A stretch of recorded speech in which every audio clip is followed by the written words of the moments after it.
Now let's get to AEW. It was Grand Slam. First, we have Bryan Danielson against Nigel McGuinness. It was fun. It wasn't one of the epics that they've had before in Ring of Honor, but to expect that would be insane. But it was cool to see them in there again, doing their thing on a big stage that was quite frankly worthy of their talents, more so than Ring of Honor was at that time. But I'm interested to see what they do with Nigel now. Is he an every now and then character? I think that is something that AEW would benefit from.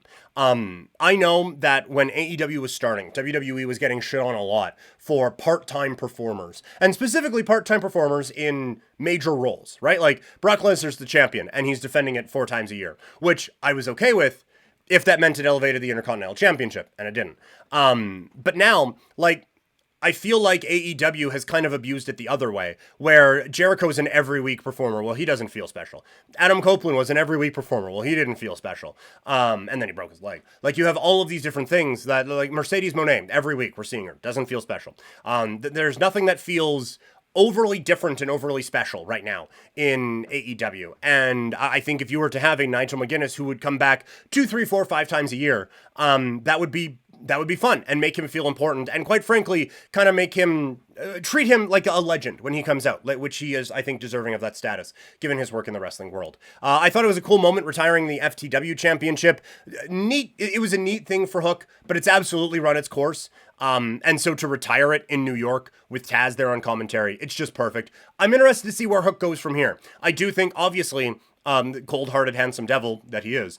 There's a look to him that is great. There is a style that is really interesting, but there is a lot that needs to be kind of rounded out in his game, and I think they would tell you that. And I think he just needs in-ring time. And so he would benefit from a house show schedule or from being able to work on other promotions and just get those reps and get that repetition instead of just doing it every week on AEW. And this is where the relationship with Ring of Honor is a little bit frustrating, where ROH is just a TV taping at the beginning of the thing.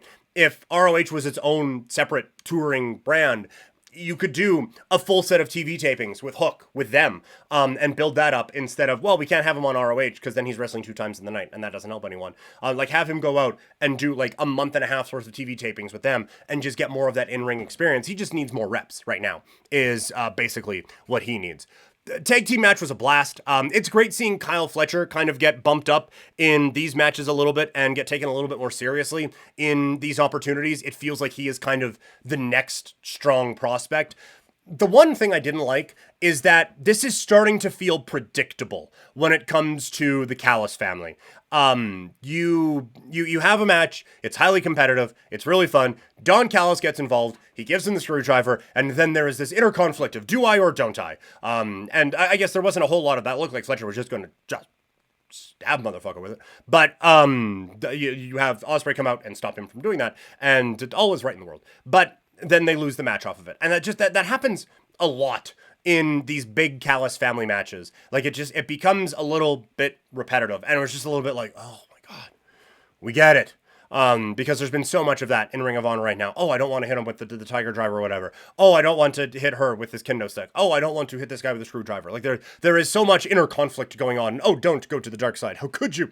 It gets a little bit repetitive. But I do think that we are going to see a Kyle Fletcher turn, and he's going to go fully to the dark side. And I would assume Mark Davis gets back soon, and we get a full-on Aussie Open type of a thing. And maybe even there's a mutual respect with Ricochet and Ospreay, and they team up to face Aussie Open going forward. Because that's kind of where I see that kind of going, and then them kind of branching off from there. MVP in AEW is interesting, that it's kind of a back and forth with Swerve, that there is some talk about who might be coming with MVP. I think there are some interesting notes.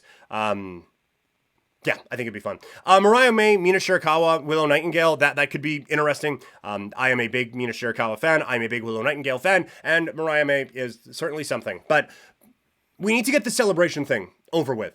Like, no one is taking a championship match seriously before she is able to do this title celebration thing. And so, like, I think we need to put the old stuff to bed before we're doing this new thing.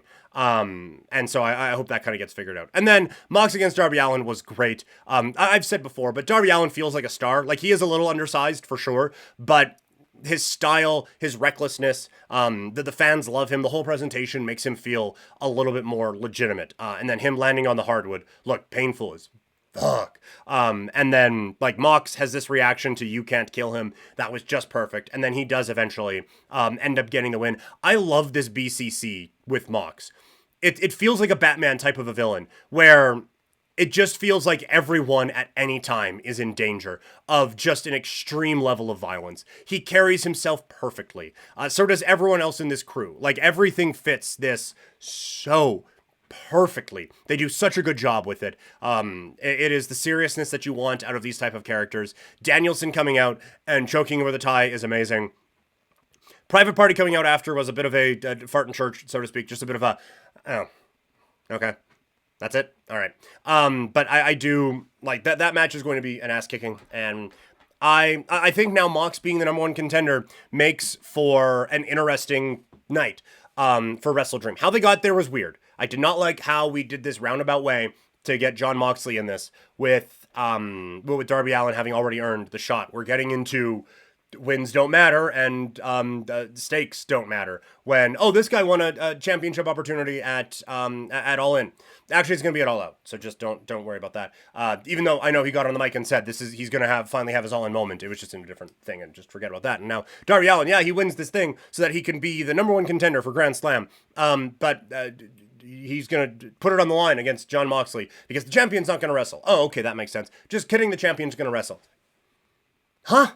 So the booking was weird, but we get to a very interesting spot now where you have Daniel Bryan against Jon Moxley at Wrestle Dream, and the stakes attached to Bryan Danielson certainly didn't make for a more dramatic night against Jack Perry, but it does against Moxley because you can very easily talk yourself into Bryan's last match being in his home state against a guy who he has a tie with in the company. And from a storyline standpoint, for Mox to retire him after how the BCC started with them being rivals and all of that, I think like storyline wise, it works. He's had the match with he's had the match with Nigel, so you kind of cut that.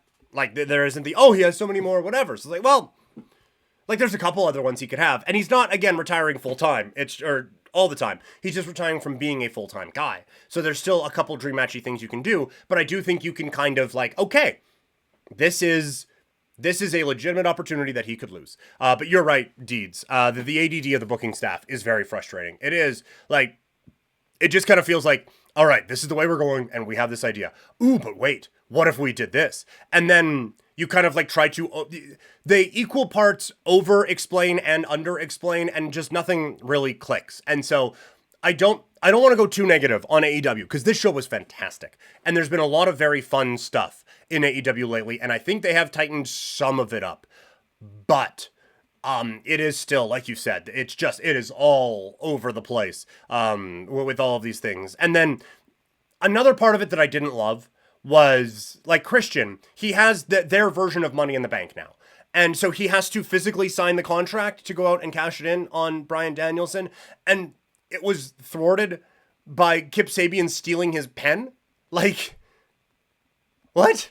And you even contract, like, just so in case you didn't have it just beat over your head that this is so much less serious than all the other stuff that's going on, you had them run by Claudio and Pac, and it's just like, oh shit. And you just like, you see the guys who are supposed to be serious there, and then this goofball of a thing in your world title picture was annoying. But I do think a lot of that Deeds is getting tightened up, but it's not perfect in the way that it needs to.